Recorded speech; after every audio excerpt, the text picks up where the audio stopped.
Hello అండి. Welcome to రాజుగారి అమ్మాయి మానస రాజ్ డబ్బింగ్ ఆర్టిస్ట్. ఈ మధ్యనే మా అమ్మ వాళ్ళ ఇంటికి వెళ్ళొచ్చామండి. మా బుడ్డోడు చూడండి ట్రైన్‌లో అల్లరి స్టార్ట్ చేసేసాడు. అలానే బిస్కెట్స్ తినడం కూడా స్టార్ట్ చేశాడన్నమాట. వాడు చేసిన అల్లరి ఇంత అంత కాదు, చాలా ఎక్కువ చేశాడు. ఇదైతే నాగుల చవితి రోజు మేము తీసిన వీడియో. చాలా మెమరబుల్‌గా ఉండిపోతుంది ఈ వీడియో ఎప్పటికి అని మేము అనుకుంటున్నాం. ఎందుకు అంటే ఇందులో మా ఫ్యామిలీ అండ్ ఫ్రెండ్స్ అందరూ ఉంటారనమాట. మాకు మనసుకి దగ్గరైన ఫ్రెండ్స్ కూడా ఇందులో ఉన్నారు. సో, అందరం కలిసి ఇందులో కనిపించడం నాకు చాలా హ్యాపీగా అనిపించింది. నేను చాలా ఇయర్స్ తర్వాత మా వాళ్ళతో అయితే నాగుల చవితి చేసుకుందాం అని ఫిక్స్ అయ్యి వచ్చేసానన్నమాట. వచ్చేయడం అంటే ఒక్కదాన్నే వచ్చేయలేదండి. ముగ్గురం కలిసే వచ్చాము. మా వాళ్ళతో ఎలా అయినా ఈసారి టైమ్ స్పెండ్ చేయాలి. మంచి క్వాలిటీ టైమ్ అయితే స్పెండ్ చేయాలని చెప్పి వచ్చేసాము. చాలా అంటే చాలా సంతోషంగా గడిపానండి. ఆ రోజంతా కూడా చాలా బాగా అనిపించింది. ఎందుకు అంటే ఎన్నో ఇయర్స్ తర్వాత నేను మళ్ళీ మా వాళ్ళని కలిసాను. అంటే కలవడం అంటే ఇయర్ కలుస్తున్నాను. బట్ కాకపోతే ఇలా నాగుల చవితిలో అందరం కలిసి వెళ్ళడం అనేది నేను మిస్ అయ్యాననమాట చాలా ఇయర్స్ నుంచి. ఇప్పుడైతే నా కల నెరవేరిపోయిందనమాట. ఇలా సరదాగా గడిపేశాము. మొత్తం కూడా చాలా చక్కగా వీడియో తీశాను. మీరు ఎక్కడ స్కిప్ చేయకుండా వీడియో మొత్తం చూడండి. చాలా బావుంటుంది. నాకైతే చాలా చాలా నచ్చిందిది. చాలా మెమరబుల్‌గా ఉండిపోతుందనైతే అనుకుంటున్నాను. అయితే నన్ను గూడా తీసుకోవాలి గదా! అందుకని నేను గూడా కనిపించాననమాట. నాకెవరిని తీయమని చెప్పలేదు. నేనే తీసుకుంటూ వెళ్ళాను. ఎక్కడా మిస్ చేయకూడదని. అలానే మేము వెళ్తున్న దారిలో నాగమ్మ తల్లి గుడైతే కనిపించింది. నాగదేవతది. అయితే బయట నుంచే మొత్తం వీడియో తీశాను. లోపల తీయటానికి నాకు టైం లేదన్నమాట. అయితే వెళ్తున్న దారిలో కనిపించింది. చాలా బాగా అనిపించింది. అయితే ఇలా మేమందరం కలిసి చక్కగా ఎక్కడికి వెళ్తున్నాం అనుకుంటున్నారా? మేము చిన్నప్పటి నుంచి కూడా ఒక పుట్టకి పూజ చేసుకుంటూ ఉంటాము. అది మాకు అలవాటయిపోయింది. మధ్యలో ఎన్ని పుట్టలు కనిపించినా అక్కడైతే ఆగలేదు. ఎప్పుడు చిన్నప్పటి నుంచి చేస్తున్న ఆ పుట్ట దగ్గరికే వెళ్లి పూజ చేసుకున్నా అన్నమాట. మా ఇంటికి దగ్గరలో చాలా పెద్ద తోట ఉంటుంది. ఆ తోటలోకి అందరం కలిసి ఫ్యామిలీ మొత్తం కలిసి వెళ్తాం అన్నమాట. ఫ్యామిలీ ఫ్రెండ్స్ అందరం కలిసి వెళ్లి చక్కగా అక్కడే పూజ చేసుకుంటాము. అక్కడ ప్రమాదం ఏం ఉండదండి. ఎందుకంటే అక్కడ పాము ఉండదన్నమాట. ఆ కన్నాలు కూడా హోల్స్ మూసేసి ఉంటే వాటిని కూడా తీస్తున్నారు. ఎందుకంటే పాలు, గుడ్లు అన్నీ వెయ్యాలి కదా! పాముంటుందేమో, పాము మీద వేసేస్తారేమో అని మీరు ఆలోచించక్కర్లేదు. మనం పుట్టకి పూజ చేసిన తర్వాత ఎవరో ఒకరొచ్చి ఆ పుట్టలోని గుడ్లయితే తీసుకొని వెళ్ళిపోతారు. అలానే పాము మీదయితే మనం పాలు పొయ్యం కాబట్టి ప్రాబ్లమ్ ఏం లేదు వాటికి కూడా. అలా అని మా పిల్లోడైతే అల్లరి స్టార్ట్ చేశాడు. మా పెద్దవాళ్ళైతే మొత్తం గడ్డంతా పీకేసి, ఆ కన్నాలు గూడా ఓపెన్ చేసి పెట్టారు. ఎందుకంటే అందులో పాలు అన్నీ వేసి పూజలు చేయాలి కాబట్టి. మా అమ్మ అయితే ఎప్పుడు చలాకీగా పని చేసేస్తూ ఉంటుందండి. చాలా బాగా అనిపిస్తుంది. చాలా ఇన్స్‌పిరేషనల్‌గా గూడా అనిపిస్తుంది. ఎందుకంటే తెల్లవారుజామునే లేచి 4, 5 అయ్యేసరికి లేచి చక్కగా ఆహ్, పూజలవి చేసుకుంటుంది. పువ్వులన్నీ తెంపి తీసుకొచ్చి దండలు కట్టి బాబాగారి గుడికిస్తుంది. అన్నీ చక్కగా చేసుకుంటదండి. ఏదైనా సరే ఆమెను చూసి నేర్చుకోవచ్చనిపిస్తుంది నాకు. పూజ అయితే కంపల్సరీగా మానదనమాట. కానీ మా అబ్బాయొచ్చిన దగ్గర నుంచి మా అమ్మ దేవుడి మూల దీపం వెలిగిస్తే అది గండం చేసేయడం. అంటే ఆపేయటం. మళ్ళీ తులసమ్మ దగ్గరైతే రోజు ఉదయం, సాయంత్రం మా అమ్మ అయితే దీపం ఖచ్చితంగా పెట్టుకుంటుంది. ఈ మధ్య మా సంయూతల్లి అంటే మా అక్క వాళ్ళ పెద్దమ్మాయి దీపం పెట్టటం అలవాటు చేసుకుందనమాట. మా అమ్మ నేర్పించారు. చాలా మంచి అలవాటు. అలా చేసుకుంటూ ఉంటుంది. మా వాడి వల్ల వాళ్ళు ఒక 2, 3 డేస్ అయితే బంద్ చేయాల్సొచ్చింది దీపం పెట్టడం. పెట్టినా కూడా దానికి చాలా సేఫ్టీస్ తీసుకునేవాళ్ళు. తీసుకున్నా గూడా వీళ్ళు పెట్టిన ఒక గంటలో వాడు వెళ్లి దాన్ని గండం చేసేవాడనమాట. చాలా మందికి గండం చేయడం అంటే తెలుసనుకుంటా. దీపాన్ని నిద్రపుచ్చేస్తారనమాట. అదే మా అబ్బాయి చేసిన పని. అలా అల్లరి బాగా చేసేవాడు. అసలు ఆగేవాడు కాదనమాట. మా అమ్మకైతే పెద్ద తలనొప్పే అయింది మా అబ్బాయితో. అయితే చుట్టూ కూడా ఇంకా క్లీన్ చేస్తున్నారు. ఎందుకంటే అందరూ నిలబడి పూజ చేసుకోవడానికి అవుతుంది కదా! కాకపోతే ఇద్దరం, ముగ్గురం వెళ్లి అలా పూజ చేసుకుంటూ వచ్చేసాము. మా నాన్నగారికైతే పిల్లల్ని చూసుకోవడమే పనైపోయిందనమాట. మా వాడైతే అస్సలు ఆగడు కదా! చాలా అల్లరి అల్లరి చేస్తున్నాడు. కాకపోతే నాకేంటంటే చాలా సరదాగా అనిపించింది. చూసారా ఎంతమందున్నారో. ఈళ్ళందరం కలిసి వెళ్ళడం చాలా సరదాగా అనిపిస్తదనమాట. ఇది నేను చాలా ఇయర్స్ నుంచి మిస్ అవుతూ వస్తూ ఉన్నాను. ఈసారి మాత్రం అందరం ఉన్నాం కాబట్టి చాలా హ్యాపీగా అనిపిస్తుందండి. స్పెషల్లీ శ్రావణి వాళ్ళతో వెళ్ళడం గూడా. శ్రావణి అంటే మాకు ఇంటి దగ్గర చాలా బెస్ట్‌గా ఉంటారు ఫ్రెండ్స్ అని చెప్పాం కదా! వీధిలో ఫ్రెండ్స్, ఫ్యామిలీ ఫ్రెండ్స్ వాళ్ళనమాట. వాళ్ళతో కూడా వెళ్ళడం. సుజాత ఆంటీ వాళ్ళంటే మా చిన్నప్పటి నుంచి మా పక్కింట్లో, మా ఇంట్లో అలా అద్దెకుండేవాళ్ళు. ఇప్పుడు వాళ్ళు కొత్త ఇల్లు అంటే మంచి ఇల్లు తీసుకొని వాళ్ళు కూడా అందులోకి వెళ్ళిపోయారు. వాళ్ళు కూడా చాలా బెస్ట్ అన్నమాట మాకు. బెస్ట్ ఫ్యామిలీ ఫ్రెండ్స్ అని చెప్పాలి. అలాగే లక్ష్మ ఆంటీ వాళ్ళు అందరం కలిసి చాలా చక్కగా కలిసెళ్ళొచ్చామండి. చాలా హ్యాపీగా అనిపించింది. అయితే ఈసారి మా అక్క, మేమందరం గూడా ఉన్నాము. అందుకని కూడా నాకు బాగా అనిపించి ఈ వీడియో అంతా చక్కగా తీసుకున్నాను. పూజలు చూసారా ఎంత చేసుకుంటున్నారో. ప్రతిసారి ఏంటంటే నేను, మా వారు ఎక్కడున్నా కూడా పుట్టకు వెళ్ళి వచ్చేసేవాళ్ళం అనమాట. భీమవరంలో ఉండేటప్పుడు అత్తయ్య గారు వాళ్ళ ఇంటి దగ్గర. నేను, మా వారు మాత్రమే వెళ్ళేవాళ్ళం. మా అబ్బాయిని నిద్రపుచ్చడం ఏదో ఒకటి చేసేవాళ్ళం. ఎందుకంటే మేము ఆపలేం కదా! పూజ చెయ్యనివ్వడని. ఈసారి ఇంతమందితో పూజ చేసుకొని, అక్కడ కూర్చొని, వాళ్ళు డాన్సులు చేయడం అవన్నీ కూడా చాలా బాగా అనిపించిందండి.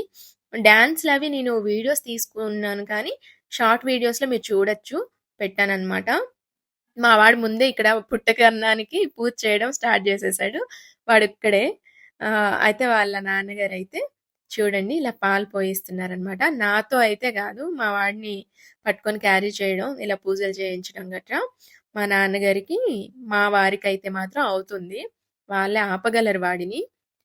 సో, పక్కనుండి అమ్మ పూజ చేస్తుంటే మేము చూస్తూ ఉన్నాం. లాస్ట్‌లో వెళ్ళి పసుపు, కుంకుమ అన్నీ వేసి మేము దండం పెట్టుకున్నాం అనమాట. మా వారు, మా నాన్నగారు కలిసి ఒక 2 కొబ్బరికాయలైతే కొట్టారు. వీళ్ళైతే మనస్ఫూర్తిగా చక్కగా దండం పెట్టేసుకున్నారు.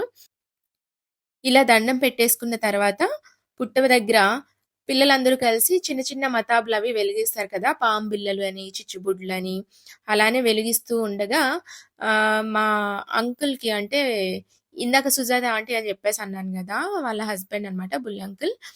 ఆ అంకుల్‌కైతే చేతిలో అగ్గిపెట్టెలు పెట్టుకున్నారు. అలానే ఏవో కొన్ని మతాబులు కూడా చేతిలో పెట్టుకున్నారనమాట.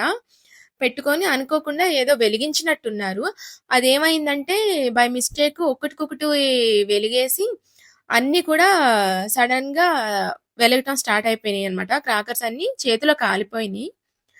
ఆయనకి చాలా ప్రాబ్లమ్ అయిపోయింది. 3, 4 వేళ్ళు కూడా చాలా కాలిపోయి బొబ్బలొచ్చేసాయన్నమాట. అది మాత్రం చాలా బాధ అనిపించింది. దాని ఎఫెక్ట్ చాలా రోజులుంది. మతాబులు గాని కొంచెం చిన్న చురక అంటినా గూడా అది ఎన్నో రోజులు పోదన్నమాట. ఆ పెయిన్ పోదు. నార్మల్‌గా కాలిందైనా వెంటనే తగ్గే అవకాశం ఉంటుంది గానీ, ఇలా మతాబుల ద్వారా కాలిన మచ్చలైతే మాత్రం ఆ పెయిన్ అసలే తగ్గదు. అందులోనూ చలికాలం గదా! అయ్యో! అనిపించింది. చాలా అప్‌సెట్ అయిపోయాం కాసేపైతే.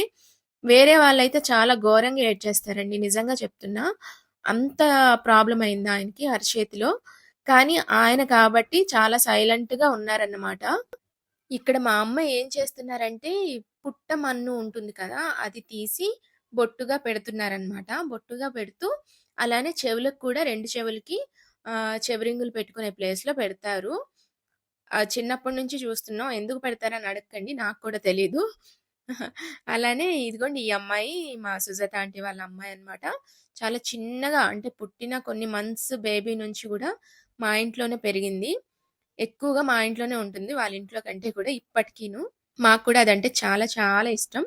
చిన్నారి అని పిలుస్తూ ఉంటాం మేము దాన్ని. చిన్నారి తల్లని. మా అక్క వాళ్ళ పాప ఎలానో ఆ చిన్నారి కూడా మాకు అలానే అన్నమాట. నేనిక్కడ తిరుగుతూ కొంచెం అలా స్లిప్ అయ్యాననమాట. యాక్చువల్‌గా నాకు చాలా రోజుల నుంచి కళ్ళు తిరగటం స్టార్ట్ అయినియి ఎక్కువగా. లో బీపీ అవ్వటం వల్ల కూడా అలా కళ్ళు తిరుగుతాయని చెప్పేసన్నారు. సో, అందులోనూ ఇలా రౌండ్ తిరిగేసరికి వెంటనే కళ్ళు తిరిగినియి. అయితే ఇక్కడ మా చిన్నమ్మాయి అంటే అక్క వాళ్ళ చిన్న పాప ఏడుస్తుందనమాట. ఇలా చెవికి అమ్మ ఏదో పెట్టేసిందని చెప్పి. దాన్ని నేను కొంచెం కవర్ చేశాను. తుడిచేస్తున్నానని చెప్పి అమ్మ ఒక చెవికి పెట్టేసరికి తను ఏడ్చింది. నేను తుడిచేస్తున్నానని చెప్పి 2 చెవులకు కూడా పెట్టేసాననమాట. పెట్టేసి తుడిచేశానమ్మా అని చెప్తే తను నమ్మేసిందనమాట. అలా మోసం చేసేసాము. మా అక్క కూడా పాపం తనకి గాలాడకపోతుంటే అలా విసురుతూ ఉందనమాట. కొంచెం తను నిద్ర మూడ్‌లో కూడా ఉంది. అలా చిన్న చిన్నగా అంటే ఏడుస్తూ ఉందనమాట. కాసేపటికి తను కూడా యాక్టివ్ అయిపోయి సరదాగా ఉంది. కాకపోతే కొంచెం ఇబ్బంది పెట్టిందనమాట. కాస్తంత పిల్లలకెలా అయినా అంత చిన్న పిల్లలకి ఎలా అయినా చిరాకొస్తుంది కదండీ! ఇలాంటి హడావిడిలో. అందులోనూ పూజ దగ్గర ఉండాలంటే చిన్న పిల్లలు అస్సలు ఉండలేరనమాట. తనని ఎవరో ఒకరు ఎత్తుకుంటూ ఉన్నామనమాట ఒకరి తర్వాత ఒకరు. సో, ఇదండి మా ఫ్యామిలీ ఫ్రెండ్స్. అలానే ఇక్కడ మేము ఇదంతా అయిపోయిన తర్వాత కూర్చొని టిఫిన్స్ అవి తెచ్చుకొని తిన్నాం అనమాట. దీనికి హైలైట్ ఏంటంటే, ఈరోజు అంటే నాగుల చవితి రోజు నూముద్ద స్పెషల్‌గా చేస్తారు కదా! ఆ నూముద్ద అంటే ఎంతమందికిష్టమో కామెంట్స్‌లో పెట్టండి. నాకైతే చాలా చాలా ఇష్టము. నాకే కాదు మా సిస్టర్‌కి వాళ్ళకి గూడా చాలా ఇష్టం అనమాట. ఆ నూముద్ద తినటం అంటే మా అమ్మని అడిగి నార్మల్ టైమ్స్‌లో గూడా చేయించుకుంటూ ఉండేవాళ్ళం అప్పట్లో. ఇప్పుడు దగ్గర లేం కాబట్టి చేయించుకోవట్లేదు. కానీ అడిగిన వెంటనే చేసి పెడుతుంది మా అమ్మ. అసలు బద్ధకించదనమాట. ఏదైనా తింటాము అంటే వెంటనే చేసి పెట్టుద్ది. అమ్మంటే అంతే కదా మరి. నాన్నగారు అంతే గదా మరి. ఏదైనా అడిగిన వెంటనే తెచ్చి పెడతారు. మా వారు అంతే అలానే. ఏదైనా కావాలి అనగానే ఇలా తెచ్చి పెడతారనమాట బద్ధకించకుండా. మనకేదైనా తినాలనిపించినా, లేదైనా కావాలి అనిపించినా వాళ్ళకి చేతనయింది చేస్తారు. అమ్మ, నాన్నగారు, మా అక్క కానీ, అలానే మా వారు గాని. అడిగిన వెంటనే చేసి పెడతారనమాట వాళ్ళకి చేతనయింది. అలానే మా బుడ్డోడు మా నాన్నగారితో, మా వారితో తెగ ఆడేసుకుంటూ వాళ్ళిద్దరి చెవులు పిండేస్తూ ఉన్నాడు. చాలా అల్లరి చేశాడని చెప్పాను కదా! అలానే వీళ్ళెత్తుకొని దించేసిన తర్వాత ఇంక వాడి వెనకాతల నేనే తిరుగుతూ ఉన్నాను. పరిగెట్టిస్తూనే ఉన్నాడు. మా నాన్నగారిని గూడా అలానే పరిగెట్టిస్తూ ఉన్నాడనమాట చాలా సేపు. ఆయన కూడా అలానే పరిగెడుతూ, వాడి వెనకాతల పరిగెడుతూ పట్టుకోవడానికి ట్రై చేస్తూ, వాడిని పట్టుకోమని నాన్నగారు కూడా అలా పరిగెడుతూ చాలా సరదాగా, చాలా ముచ్చటగా అనిపించింది చూడటానికి. భలే ఆడుకున్నారు ఇద్దరు కూడాను. అలానే మా వారికైతే ఆ రోజు ఆఫీస్ వర్క్ ఉందన్నమాట. కాసేపటికి వాళ్ళు ఇద్దరు కలిసి వెళ్ళిపోయారు. నాన్నగారు, పిల్లలు, మా వారు కలిసి. మేమైతే ఇదిగోండి ఇలా ఎంజాయ్ చేసామన్నమాట. వీళ్ళంతా అలా డాన్స్ చేస్తుంటే చాలా సరదాగా అలా చూస్తూ ఉన్నాము. భలే చేశారు పిల్లలు మాత్రం వీళ్ళంతా. చాలా అంటే చాలా బాగా చేశారనమాట డాన్స్. వీళ్ళు చాలా చిన్న పిల్లలు. మా కళ్ళ ముందే పెరిగిన వాళ్ళనమాట వీళ్ళు. ఇంత బాగా చేసేసరికి చాలా మంచిగా అనిపించింది. అలానే అందరం కూర్చొని టిఫిన్స్ తెచ్చుకున్నాం అని చెప్పాం కదా! అవలా తినేసాం అనమాట. తినేసి ఇంటికి ఇంకా వెళ్ళిపోయాము. మా అమ్మ అన్నపూర్ణాదేవిలాగా అందరికి వడ్డిస్తూ ఉంది. ఆమె లాస్ట్‌లో తింటారు మా అమ్మ. ఎప్పుడు అంతే. ఇంట్లో గూడా అంతే. కానీ పాపం ఈ మధ్య హెల్త్ అస్సలు బావుండటం లేదు. అదే కొంచెం బాధగా అనిపిస్తుంది. అమ్మేమో అక్కడ, అమ్మ, నాన్నగారు అక్కడ, మేమిక్కడ అయ్యేసరికి చూసుకోవడానికి అవటం లేదనమాట. బాగోలేదని చెప్పినప్పుడు కొంచెం బాధగా అనిపిస్తూ ఉంటుంది కదా! ఎవరికైనా అంతే పేరెంట్స్ దూరంగా ఉంటే వాళ్ళేదైనా ప్రాబ్లమ్ అనేసరికి కష్టంగా అనిపిస్తది. మళ్ళీ ఒకసారి మన వాళ్ళందరిని వీడియో తీసుకుందామని తీసేసుకుంటున్నాను. అరుణ, శ్రావణి, అమ్మ ఇంకా వీళ్ళంతా ఇక్కడే ఉన్నారనమాట. అలానే వెళ్ళిపోయే ముందు మా అమ్మ అడ్వెంచర్ పెద్ద సాహసమే చేస్తుంది. ఫస్ట్ నుంచి అలవాటు కదా! ఇలా తోటలోకి వెళ్ళి సరదాగా చెట్లెక్కి ఆడుకోవడం గూడా. అంటే పెద్దవాళ్ళైనా కూడా ఎక్కుతూ ఉంటారు కదా! అలా అమ్మ ఇంకా మర్చిపోలేదు. చూడండి చెట్టు ఎంత ఈజీగా ఎక్కేస్తుందో. ఇందాక శ్రావణి అని చూపించాను కదా! వాళ్ళ అమ్మాయి అమృత. డాన్స్ చాలా బాగా చేస్తుంది. చూడండి అలా ఎక్కి నిలబడి ఎన్ని మాటలు చెప్తుందో భలేగా అనిపించింది నాకు. ఎంత ఒంట్లో బాగోకపోయినా కొంచెం బావుంటే చాలు ఇలా హుషారుగా ఉంటది. అదే ఇలాంటి వాళ్ళు సడెన్‌గా డల్ అయ్యారంటే మనం చూడలేం గదా! సో, అమ్మ ఎప్పుడు హ్యాపీగా ఉండాలి. నవ్వుతూ సరదాగా ఉండాలి. మమ్మల్ని 4 తిట్టడానికైనా మంచి సంతోషంగా, సరదాగా, యాక్టివ్‌గా ఉండాలనమాట. ఇదిగోండి నా ఫ్యామిలీ. ఇదే నా ఫ్యామిలీ. నా బంగారు ఫ్యామిలీ అనమాట. ఇంకంతా అయిపోయింది. వెళ్ళిపోతూ ఉన్నాము. ఈ వీడియో కనుక మీకు నచ్చినట్లయితే లైక్ చేయండి, షేర్ చేయండి, సబ్స్క్రైబ్ చేసుకోవడం అస్సలు మర్చిపోకండి. అలానే పక్కనే ఉన్న గంట సింబల్‌ని గట్టిగా కొట్టేయండి. ఇక్కడ మా ట్విట్టర్, ఇన్‌స్టాగ్రామ్, ఫేస్‌బుక్ ఐడీస్ ఇస్తున్నాం. వాటిని కూడా ఫాలో అయిపోండి.